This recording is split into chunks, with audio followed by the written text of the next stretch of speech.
మాతాకి లక్ష్మణ్ గారి నాయకత్వం, రఘునందన్ గారి నాయకత్వం, భారత్ మాతాకి నరేంద్ర మోడీ గారి నాయకత్వం, భారతీయ జనతా పార్టీ. జిల్లా అధ్యక్షులు మిత్రులు శ్రీనివాస్ గారు, మండల అధ్యక్షులు మిత్రులు భూపాల్ గారు, గిరిజన మోర్చా రాష్ట్ర అధ్యక్షులు హుసేన్ నాయక్ గారు, మండల బీజేపీ నాయకులు కార్యకర్తలు, ఉల్లి తిమ్మాయిపల్లి యొక్క గ్రామ ప్రజలు, కార్యకర్త సోదరులారా, దుబ్బాక ఉప ఎన్నిక రాష్ట్ర ప్రజలందరినీ కూడా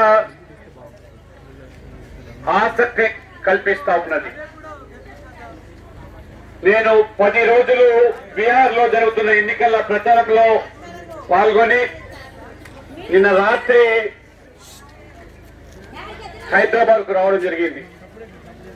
వచ్చిన వెంటనే ఈ దుబ్బాక ఎన్నికల్లో బీజేపీ అభ్యర్థి రఘునందన్ రావు గెలుపు కోసం ప్రచార నిమిత్తము మన తిమ్మాయిపల్లి గ్రామం రావడం జరిగింది. 10 రోజులు బీహార్ లో చూశాను. బీహార్ లో చాలా వెనుకబడ్డ ప్రాంతమని, వెనుకబడ్డ రాష్ట్రమని, పేద వర్గాలు వారు రెక్కాడితే గాని డొక్కాడనేటువంటి పరిస్థితి. 10 రోజులు అక్కడ చూసిన తర్వాత ఈరోజు ఉల్లి తిమ్మాయిపల్లికి వస్తే బీహార్ ను మించిపోయినటువంటి వెనుకబాటుతనం ఇక్కడ కనబడుతూ ఉన్నది. ఇక్కడ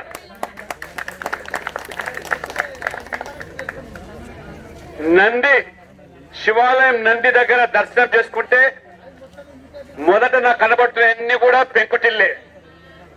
హైదరాబాద్కి ఎంత దూరంలో ఉన్నాం. తెలంగాణ కొట్లాడి తెచ్చుకున్న తెలంగాణ, మన ఊరు బాగుపడతాయని ఆ రోజు టిఆర్ఎస్ పార్టీ కేసీఆర్ గారు మన తెలంగాణ వస్తే మన బిడ్డల బతుకులు బాగుపడతాయి, మన ఊళ్ళు బాగుపడతాయి, ఇంటింటికి నల్ల నీళ్ళు వస్తాయి, అందరికీ కూడా 2 పడకల గదుల విశాలమైనటువంటి ఇల్లు కట్టిస్తామని గతం ఉన్నటువంటి ప్రభుత్వాలు పాలకులు పిచ్చి ఇల్లు కట్టించారు. అల్లుడు ఇంటికి వస్తే అత్త బయట పడుకునే దుస్థితి. ఇప్పుడు మన తెలంగాణ వచ్చింది. ఇల్లు లేని పేదలందరికీ కూడా ఇల్లు కట్టిస్తాం. 2 పడకల విశాలమైనటువంటి ఇల్లు గదులతో. అల్లుడు ఇంటికి వస్తే కూడా అల్లుడు ఒక రూపులో, అత్త ఒక గదిలో పడుకునేటువంటి బ్రహ్మాండమైన ఇల్లు కట్టిస్తాన్నారు. ఇంటికి ఒక ఉద్యోగం అన్నాడు. మన పిల్లలకు, చదువుకున్న పిల్లలకు, ఊళ్ళల్లో ఉండే పిల్లలకు తెలంగాణ రాకపూర్వము మన ఉద్యోగాలన్నీ కూడా పరాయి వాళ్ళు దోచుకున్నారు, మన నీళ్లు దోచుకున్నారు, మన నిధులు దోచుకున్నారు, మన కొలువులు దోచుకున్నారని చెప్పినటువంటి కేసీఆర్ హరీష్ రావు గారు 6 సంవత్సరాలు తెలంగాణ రాష్ట్రం వచ్చి 6 సంవత్సరాల్లో ఊరి ఇంటికొక ఉద్యోగం సంగతి దేవుడెరుగు, ఊరికొక ఉద్యోగం వచ్చినట్టుగా నాకు లేదు. ఇవాళ ఉల్లి తిమ్మాయిపల్లి ఎవరికైనా పిల్లగానికి ఉద్యోగం వచ్చితే సర్కారు ఉద్యోగము, ఎవరికైనా వస్తే చేతులు ఎత్తండి. రాలేదు. మన కేసీఆర్ ఇంట్లో మాత్రము అందరికి ఉద్యోగాలు వచ్చినాయి. కేసీఆర్ గారు ముఖ్యమంత్రి పదవి వచ్చింది, అల్లుడు హరీష్ రావు గారికి మంత్రి పదవి వచ్చింది, కొడుకు అమెరికాకి నుంచి వస్తే కొడుకు మంత్రి పదవి వచ్చింది, బిడ్డ మొన్న బీజేపీ ఎంపీగా ఓడిపోతే మన కార్యకర్త అరవింద్ ఓడిస్తే మరి అక్కడి చెల్లని రూపాయి మరి కేటీఆర్ గారు ఇవాళ ఎమ్మెల్సీ కౌన్సిల్లో గెలిపించాడు. కాబట్టి కేసీఆర్ గారు, చంద్రశేఖరరావు గారు, హరీష్ రావు గారు, రామారావు గారు, కవితారావు గారు, కొత్తగా సంతోష్ రావు, మొన్న కరీంనగర్ లో ఓడిపోయిన వినోదరావు, ఆయనకు వచ్చింది మంత్రి పదవి హోదా.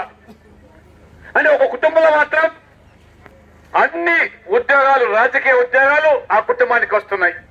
ఇక మిగిలింది ఎవరు? ఆ మన్వాడు హిమాంశు. వయస్సు లేదు, వయసు వస్తే ఆయన కూడా ఇప్పుడు ఎమ్మెల్యేనో, ఎంపీఓ, మంత్రో, ఎమ్మెల్సీ అయిపోయేవాడు. ఒక 3-4 ఏళ్ళు అయితే అయిపోతుంది అది కూడా. కాబట్టి వాళ్ళ ఉద్యోగాలు లేవు. ఉద్యోగాల పేరు మీద నమ్మించి మోసం చేసి దగా చేసినటువంటి ఈ టిఆర్ఎస్ పార్టీ ఇదో 2 పడకల ఇల్లు అన్నాడు. ఇక పక్కన ఎర్రవల్లిలో మాత్రము ఆయన సొంత ఊళ్ళో ఇల్లు కట్టుకొని, ఆయనకి ఇల్లు కట్టించుకొని మనందరూ కూడా ఇగో ఈ ఇల్లు మీకు కట్టిస్తానని చెప్పి 1 కాదు, 2 కాదు, 3 కాదు, 4, 5 ఎన్నికలు ఓట్లు వేయించుకొని సింపాయిపల్లిలో ఒక్క ఇల్లు కట్టించలేదంటే టిఆర్ఎస్ పార్టీకి ఓటు అడిగే హక్కు ఉందని అడుగుతున్నాను. ఇవాళ ఇల్లు కట్టని పార్టీలకు ఓటేస్తామా? హైదరాబాద్ లో మున్సిపల్ ఎన్నికలు జరిగితే బస్సులు పెట్టి తీసుకొచ్చినారు ఎర్రబల్లికి. ఏమని? ఇగో మీరు ఓట్లేయండి, ఇటువంటి ఇల్లు కట్టిస్తామన్నారు. పాప అమాయకులు, పేదవాళ్ళు నమ్మినారు, నమ్మి మోస